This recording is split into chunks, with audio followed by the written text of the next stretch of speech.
In the cold hush between dying stars, a small scout ship drifted like a whisper through the darkets. Name was the Ember Wing, and it carried only one soul aboard a human woman named Lyra Voss. She was not a soldier nor a hero, just a quiet analyst with tired eyes and a mind that saw patterns others missed. For weeks she had been mapping the ruins of Sector 9, a graveyard of shattered planets and ghost stations.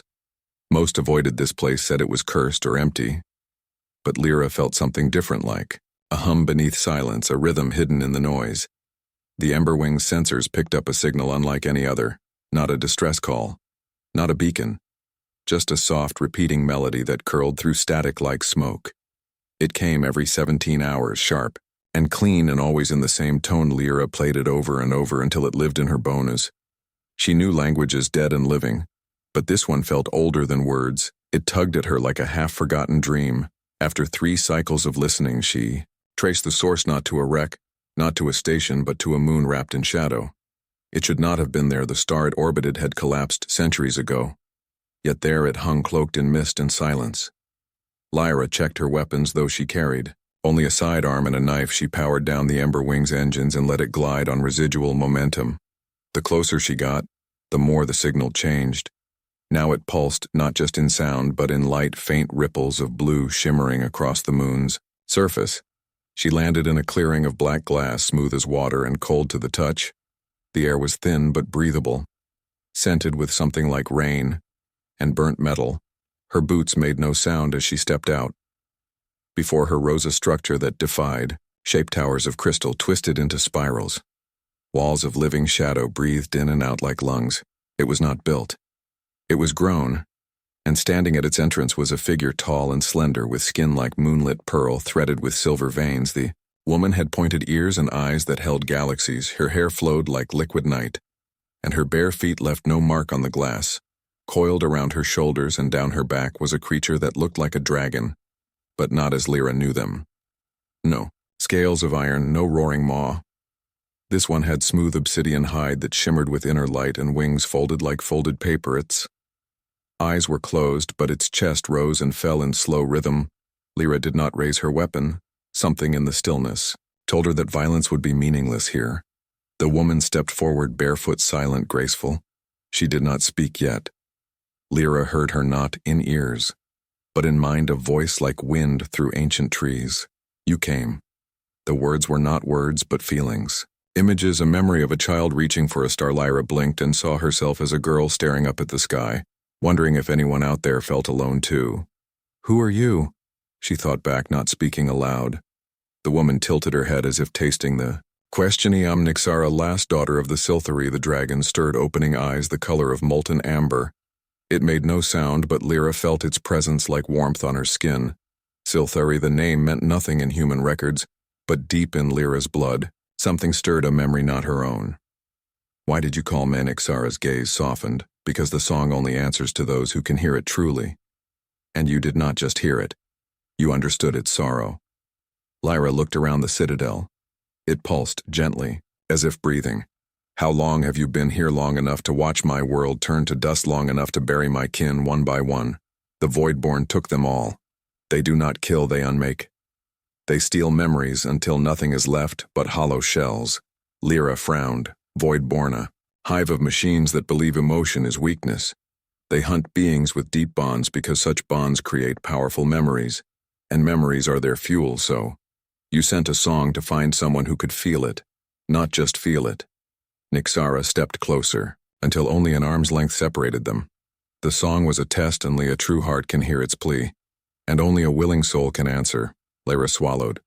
What do you want from men? Nyxara reached out but did not touch. In my blood runs an old power, but it cannot awaken alone. It needs a partner, someone to share the burden. Someone to stand with me when the dark comes again. You want me to fight with you, more than that. I want you to choose me, not as an ally, not as a comrade, but as a life partner. Lyra stepped back. That word carried weight on earth. Marriage, vows, promises, future.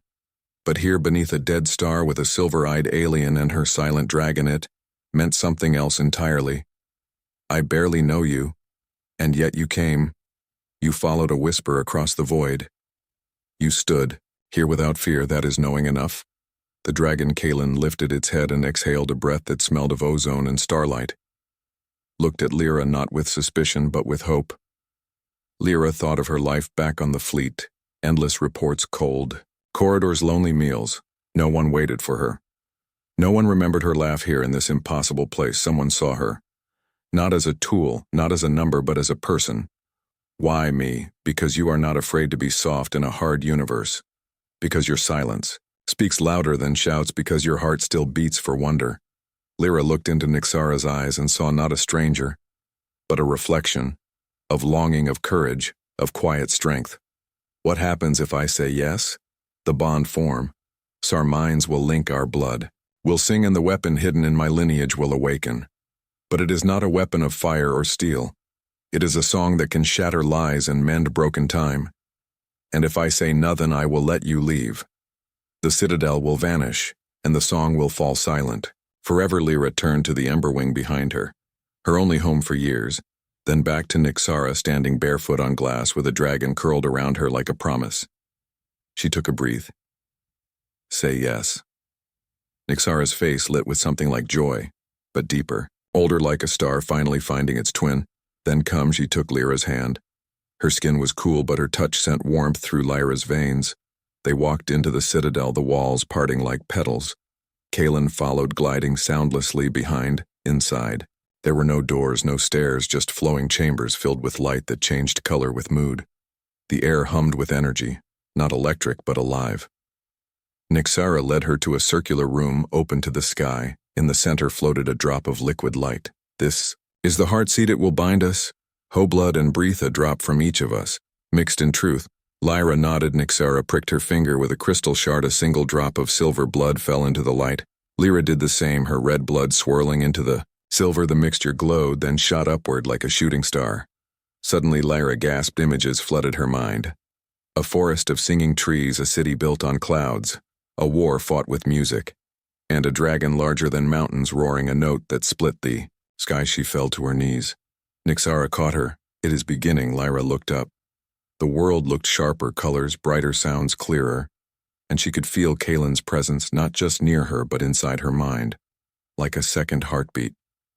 What was that? Your first taste of the bond. You are no longer just Lyra Voss, you are part of something older. Lyra stood slowly. I feel different. You are awake. Outside, the citadel trembled.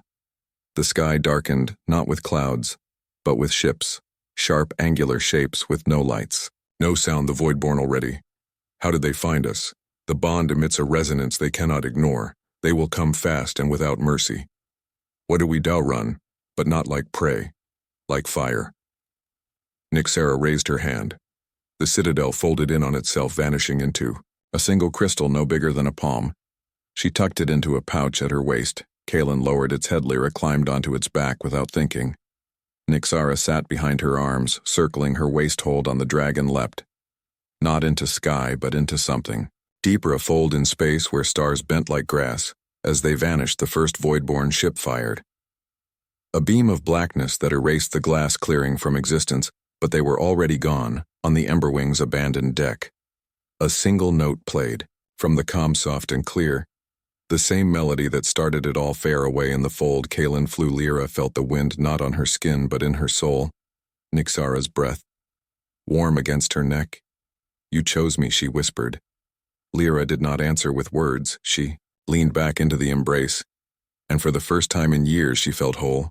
The war had not yet begun, but the first note had been sung, and somewhere in the dark, the Voidborn paused as if hearing a song they could not unhear.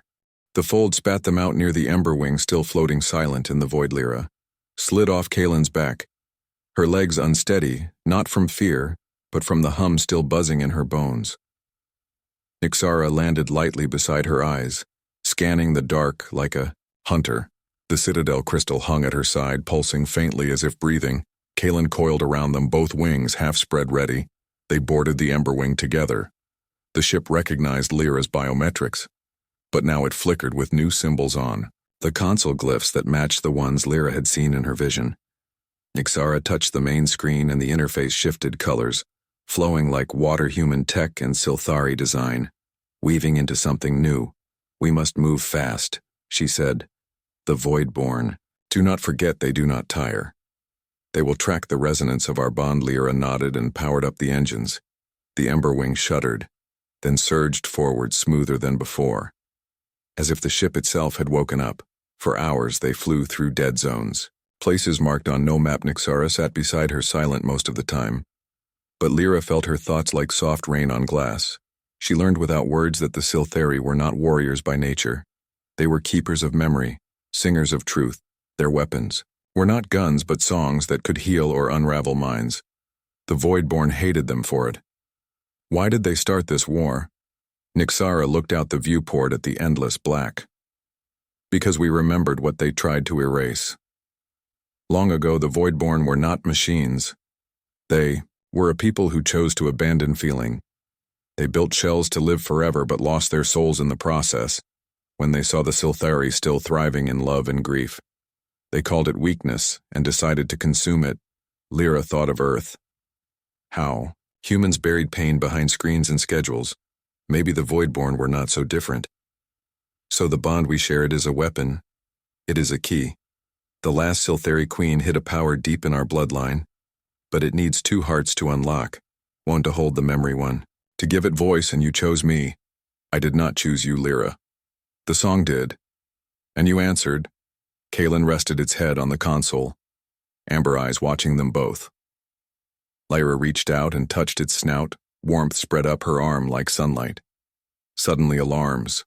Blared not sound but light flashing red across the walls. Lyra checked the sensors. 3 ships approaching fast, no signatures, no names, just sharp edges cutting through space. Voidborn, they found us already. Nyxara stood, eyes closed, hands open. She began to hum a low note that made the air ripple. The Emberwing's hull shimmered, turning translucent for a moment. What was that? A veil. It will not hide us long, but it may buy time. Lyra changed course. Diving toward a nearby asteroid, field rocks tumbled in. Slow dance, some as big as cities. She wove through them, sharp turns, sudden stops. The Voidborn ships followed relentless. One fired a beam of pure absence, lanced past the wing. Where it struck an asteroid, simply vanished. No explosion, no debris, just gone. They do not destroy. They arise. Lyra gritted her teeth. Then we do not fight to win. We fight to remember. She banked hard, sending the Emberwing spiraling into a narrow canyon between 2 massive rocks. The Voidborn ships could not follow without scraping their hulls. For a moment they were safe. Nyxara placed a hand on Lyra's shoulder. You think like a Silthari. Think like someone who does not want to disappear. Elin growled low in its throat. Not a sound, but a vibration in the deck. It knew more were coming. They needed help. Lyra opened a secure channel. Not to Fleet Command, they would call her a traitor for bringing an alien aboard. But to someone she trusted once. Bree Talon answered on the 3rd ping. Her face appeared on screen. Young sharp eyes, wild curls. Tied back with wire. Lyra thought you were ghosted in Sector 9. I'm alive, Bree, and I need you. Bree leaned closer. You look different. Your eyes, I found something, someone. Nyxara stepped into view.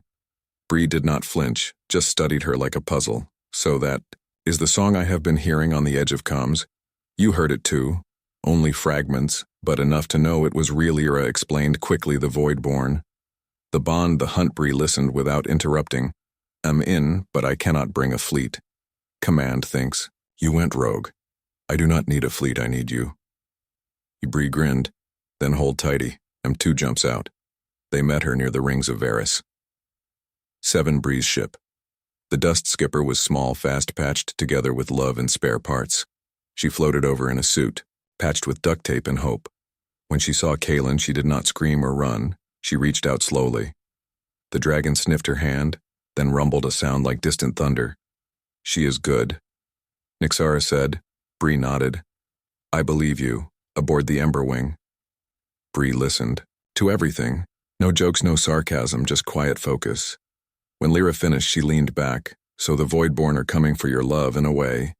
Yes, then we make sure they never get it. They planned in whispers. Bree knew the outposts that still listened to truth. Not orders, places where humans hid from the central commands. Scrapyards orbiting dead moons, fuel stations run by exiles. They could gather a force not of soldiers, but of believers. First they needed proof. Something to show the Voidborn were real. Nexara closed her eyes. I can show them. She placed both hands on the console. The Emberwing systems flared. A projection bloomed in the air. Not a video, but a memory. Lyra saw it too, though it was not hers. A Silthari city glowing under twin suns' children, laughing voices weaving into harmony. Then the sky tore open, ships like black teeth descended. People did not die, they faded. One by one, their faces went blank.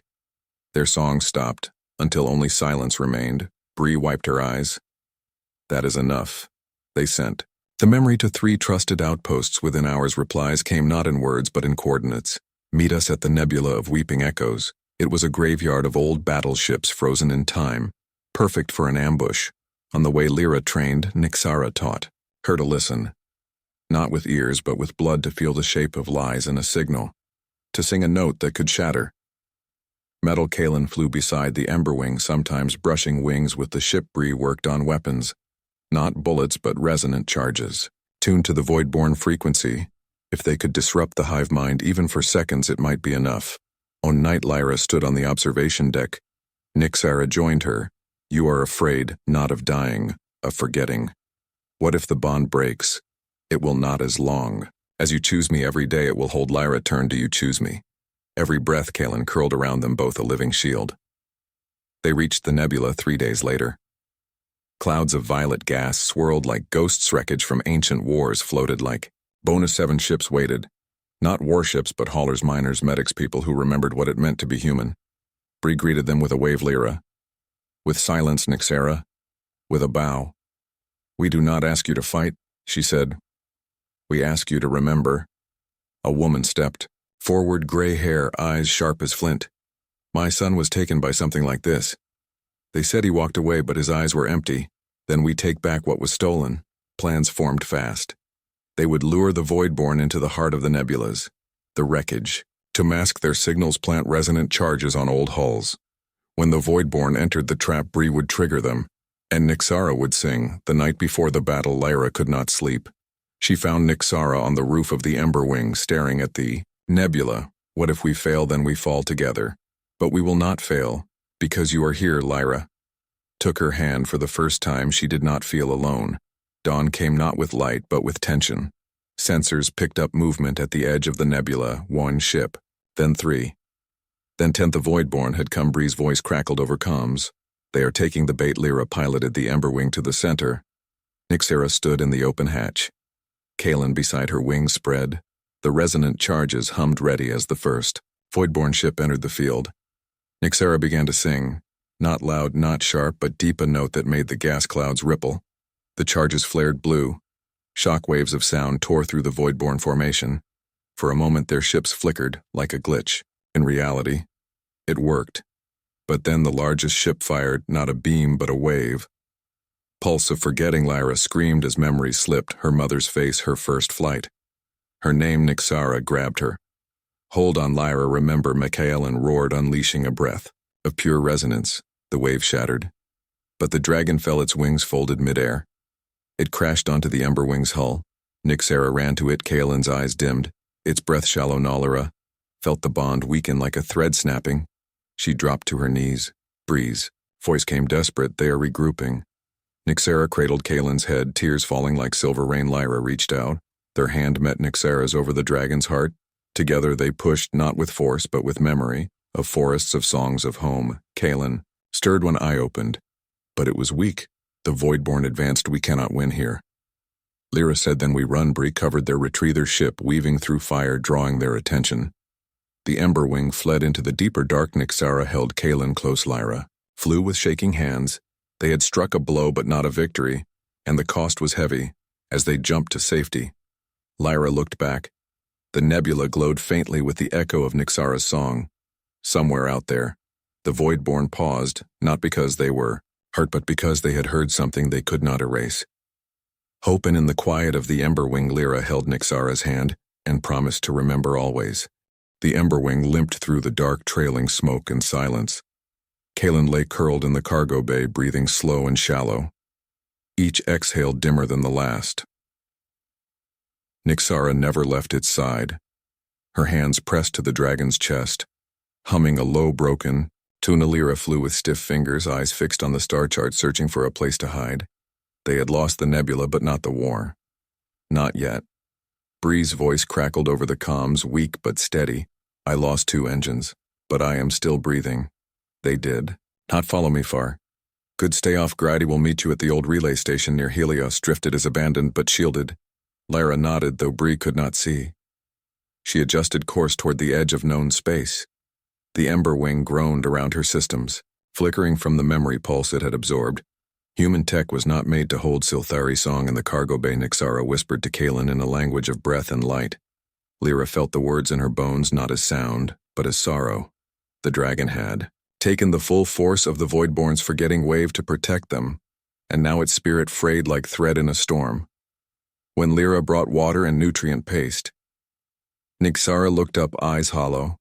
It is fading, we will find help.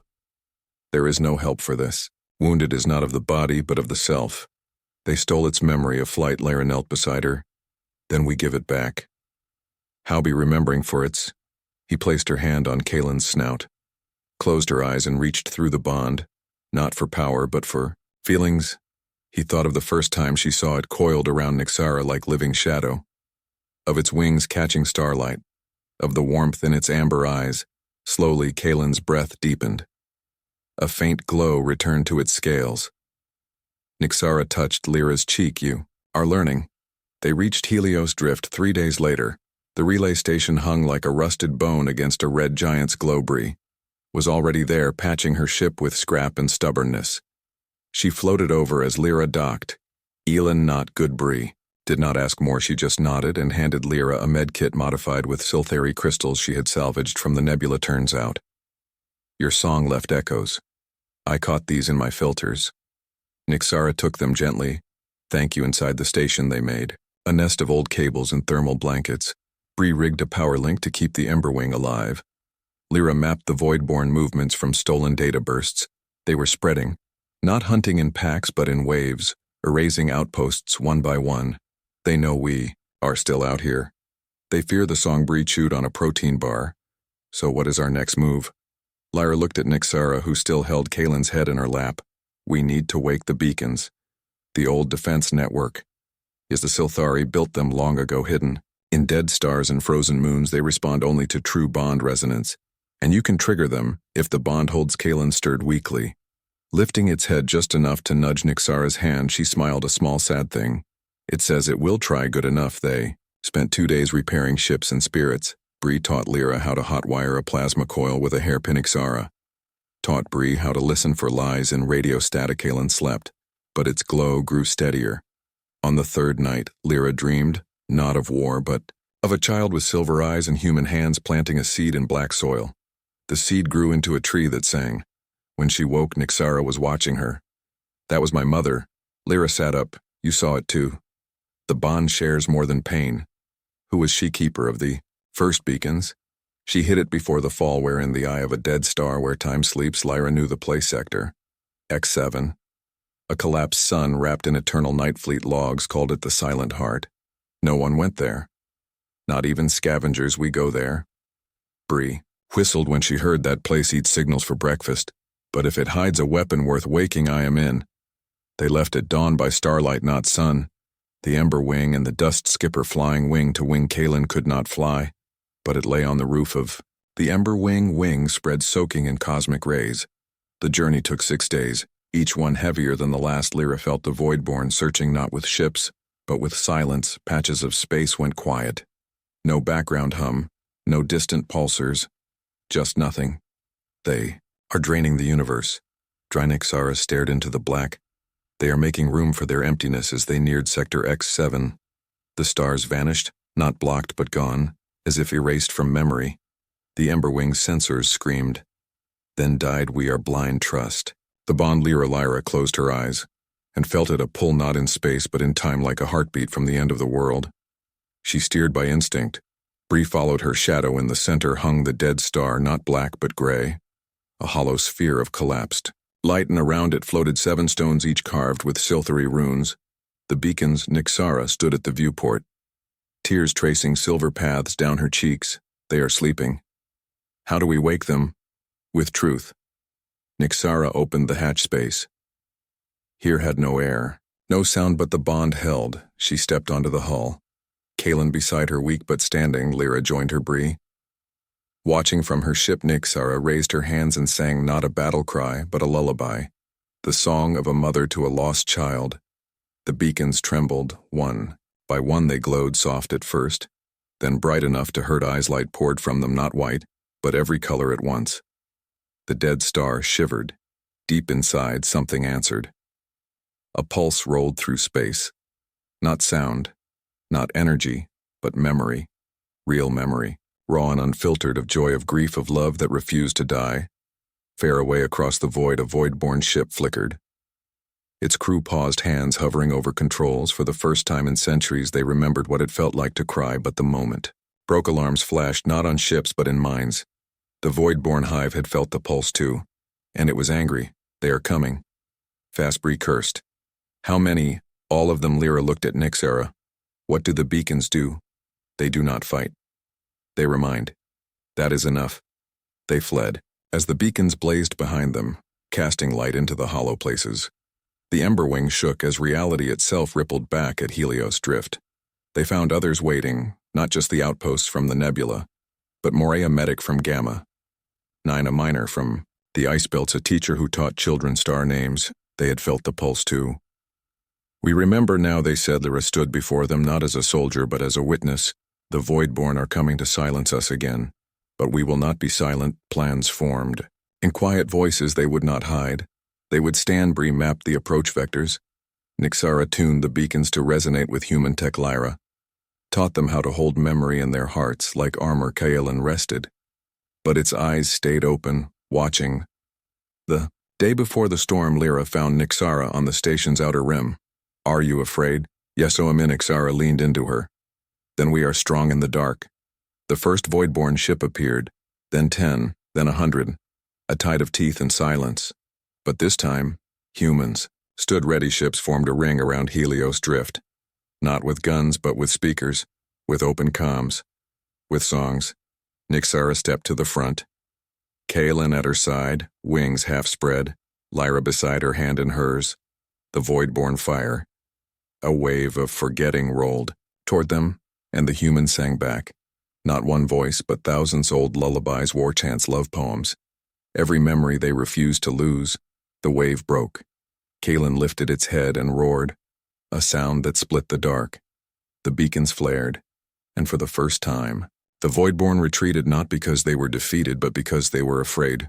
Afraid of feeling, afraid of remembering, afraid of two women and a dragon who chose love over fear. In the quiet after Lyra held Nixara close, Kaelin curled around them, both warm and bright. The war was not over, but they had lit a fire. The Voidborn could not erase, and somewhere in the dark, a child dreamed of a singing tree, and remembered. The victory at Helios drift did not last. The Voidborn did not return with ships this time. They came with silence. A deeper kind, the kind that eats time. Lyra noticed it first. Her memories began to slip, not all at once but in pieces. The name of her childhood, dog, the color of her mother's dress, the sound of rain on metal roofs. Gone like smoke. Nixara felt it too. She woke one night calling for her brother but could not remember his face. Kaelin growled low in its throat, its glow dimming again. They are not attacking us, they are unwriting us. Bree checked the logs. Entire sectors had vanished from the charts. Not destroyed, just forgotten. As if they never existed. We need to go deeper, to the source. Nixara stared at the star map, her fingers tracing a path to null space. The Voidborn hive is not a place. It is a wound, and it is growing. Lyra knew what she meant. The hive was where memory went to die. And if they did not stop it soon, there would be nothing left to save. Bree argued at first. It is suicide. No ship survives null space. But when she saw Kaelin struggling to remember how to breathe, she stopped arguing and started packing. They left at dusk by starlight. The Emberwing and the Dust Skipper linked by a tether of Silthari thread. Kaelin lay between them, too weak to fly but alive. The journey took them through folds no human had charted. Space bent strange here. Colors had sound, silence had weight. Lyra held Nixara's hand the whole way, not for comfort but to anchor each other in truth. When they reached the edge of null space, the Stars stopped, not faded, just ended like a page torn from a book. Before them floated a sphere blacker than black, not absorbing lighter. Acing at the hive. How do we get in? We do not break in. We are invited. Nyxara closed her eyes and sang, not loud but true, a note of sorrow and hope. The sphere rippled. A door opened. Bree stayed with the ship. Someone has to remember us if we do not come back. Lyra and Nyxara stepped through. Keelan followed, crawling now, but eyes sharp inside. Was not dark. It was worse. It was empty walls of smooth nothing stretched in all directions, floor, ceilings, all the same. No sound, no echo, no self. Lyra felt herself thinning like ink in water. Hold on, she whispered. Nyxara gripped her hand tighter. Breathe with me. They walked or floated. Time had no meaning. Here then they saw them, figures standing still, faces blank. Humans, Silthari, others, all hollow, all stolen. That is what they do. They take your memories until only a shell remains. Lyra recognized one. A pilot from the Nebula battle. His name was on the tip of her tongue, but it slipped away. No, she shook her head hard. Lyra Vossi flew the Ember Wing. I chose Nyxara, the words anchored her. Nyxara pointed ahead. In the center of the hive floated a throne, and on it sat a figure robed in shifting shadow. The prince. He was once Silthari, the first to fear feeling. He built the hive to escape pain, but pain is part of love, and without it he became this. The figure turned, eyes like broken glass. Sister, you should have stayed gone. Nyxara stepped forward. You are not my brother anymore. You are a ghost wearing his skin. The Prince Rose saved us. I made us eternal. You made us nothing. He raised a hand. The walls pulsed. Memories flooded the space. Not real ones, false ones. Lyra saw herself as a child, but with different parents. Nyxara, ruling a dead city alone. Kaelin as a weapon, not a friendly, as she clung to truth. Remember the glass moon. I remember your tears. I remember the song. The prince hissed, you will forget. The sent a wave of pure forgettings, stronger than before. Lyra fell to her. Her name slipped, her love slipped. Nyxara screamed. Not in sound but in soul, and threw herself between Lyra and the wave. It struck her full force. She gasped, her silver veins turned gray. Her eyes lost their stars. Lyra. No, but Lyra was fading fast. She could not speak. Could not move. Outside the hive, Bree watched the tether go dark. She knew. With a curse she fired the dust skipper's engines, not away, but into the hive. The ship tore through the shell metal, screaming as it unraveled. The prince turned. Intruder. Bree did not answer. She slammed the ship into the throne room. Explosives rigged to the core for Lyra, she whispered. The blast did not destroy, it disrupted. For 3 seconds the hive flickered. In that moment Lyra remembered not just her name, but everything. She was not just human. She was born from a Silthari human experiment. Earth Command had tried to breed the song into flesh, but the children died, all except her, hidden away, raised as ordinary. That was why the song called her. Why she understood its sorrow. She was never just Lyra Voss. She was the bridge. She reached for Nyxara, found her hand cold, but still there. I remember you. Nyxara's eyes flickered. Lyra. The prince roared. You cannot win, beyond feeling. No, Lyra said, you are afraid to feel. She stood pulled. Nyxara up, and together they faced him. Kaelin rose one last time. Wings torn but proud. The prince laughed. You have no weapon. We have memory. Lyra closed her eyes and remembered her mother's lullaby. Nyxara remembered her brother's laugh before the fall. Kaelin remembered its first flight. They sang not one voice but 3, human Silthari Dragona. Harmony the hive could not erase. The prince staggered. His form cracked. Memories he had buried surged back. His mother's touch. His first song. His fear of loss. No, he fell. To his knees. I just did not want to hurt. Then feel it. Nyxara said gently. It means you are alive. The hive trembled. Walls dissolved, stolen memories poured out like light. The hollow figures blinked. Some wept, some smiled. All remembered. Bree crawled from the wreckage, coughing but alive. She saw Lyra and Nyxara holding each other. Kaelin glowing bright again. You did it, not yet. The prince looked up, tears like liquid glass. Finish it. Nyxara nodded and sang the final note. Not of anger, but of release. The hive collapsed. Not in fire, but in forgiveness.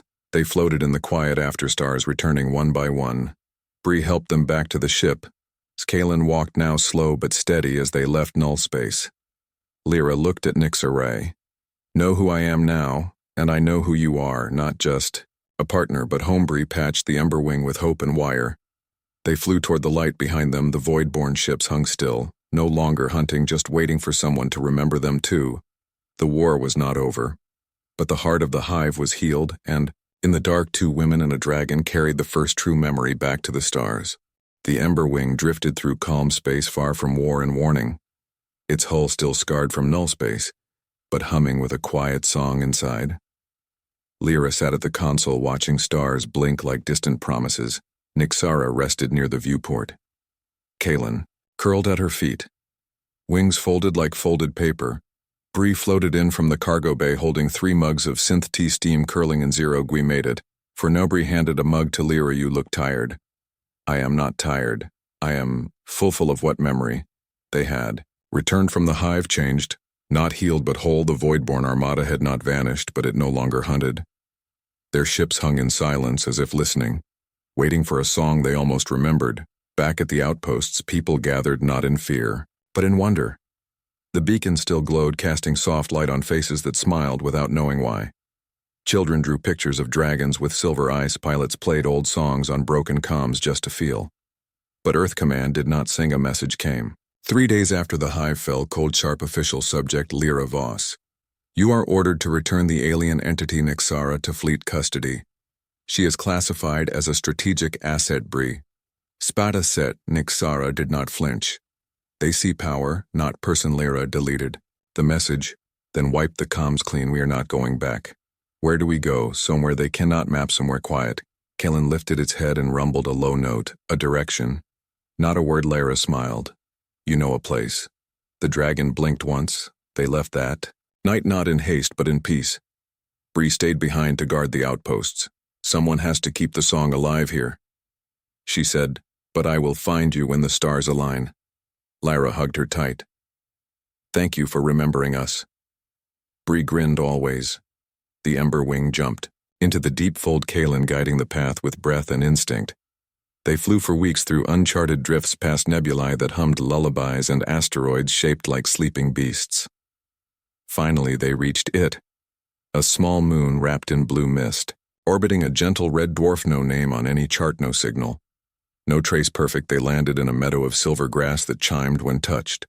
The air smelled of rain, and warm stone trees with translucent leaves swayed without wind, and in the center stood a pool of still water reflecting. Not sky, but stars from another time. Kaelin walked to the edge and drank, then lay down as if coming home. Nixara took Lyra's hand. This place remembers us. They built a shelter from fallen branches and Silthari crystal. Walls just open space and sky. At night they slept under twin moons wrapped in each other's arms. Kaelin circled them like a living fence, its glow keeping nightmares away. Days passed in quiet rhythm. Lyra learned to weave grass into song bands that played when the wind blew. Nixara taught her the old names for stars, names that held stories, not coordinates. They spoke little but never felt silence. One evening as the red sun dipped below the hills, Nixara turned to Lyra. Wait. You're choosing me as your life partner. Human. Lyra looked up from the fire she was tending. Embers danced in her eyes. I chose you the moment I heard your song, even though I was a stranger. Especially because you were a stranger. You saw me not as a weapon, not as a princess, but as someone who needed to be heard. Nixara leaned close and you stayed, even when the world tried to erase us. Lyra touched her cheek. Nothing could make me forget you. Kaelin exhaled a soft breath that smelled of stardust. The pool rippled, showing not their reflection but a future, a child with silver veins and human eyes planting a seed in the silver grass. Our song continues. Yes, they did not know what waited beyond the moon. Earth Command might send hunters, the Voidborn might wake again. But here in this quiet place they had what mattered, each other, and the truth that love was not weakness. It was the strongest memory of all. Sometimes at night Lyra would wake and watch Nixara sleep, her chest rising slow steady, her hair catching moonlight like liquid. Night and she would whisper, I choose you again. Nixara would stir smile without opening her eyes, and the stars would sing back far away on 100 outposts. People still played the song. Bree flew patrols with a Silthari crystal on her dash glowing, faintly, Children grew up knowing that dragons were real and love could shatter silence. The war had not ended with fire, it had ended with a choice. And every day Lyra and Nyxara made it again. In the meadow by the star pool they built no monuments. No flags, no records, just a life woven from memory and breath. And when the wind blew through the silver grass it carried a melody. Soft, clear, true. The same one that started it all. Wait, you're choosing me as your life partner. Human, yes. Always, yes.